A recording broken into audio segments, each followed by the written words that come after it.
पूरा ये ऐसे है, पूरा ऐसे लेके पूरा वहाँ तक पूरा ऐसे पता है आगे तो। क्या टेंशन है इसकी।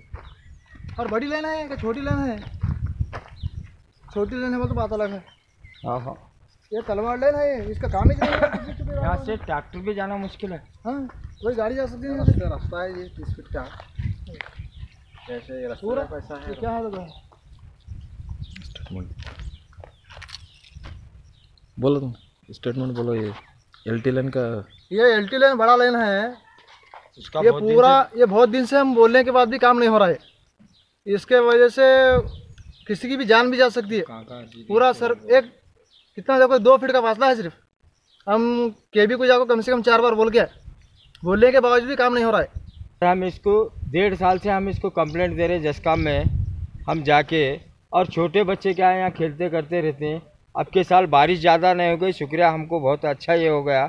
अगरचे बारिश होती तो ये लाइन कब गिरती थी क्या नहीं, कब हमको धोखा होता था हमको मालूम नहीं था।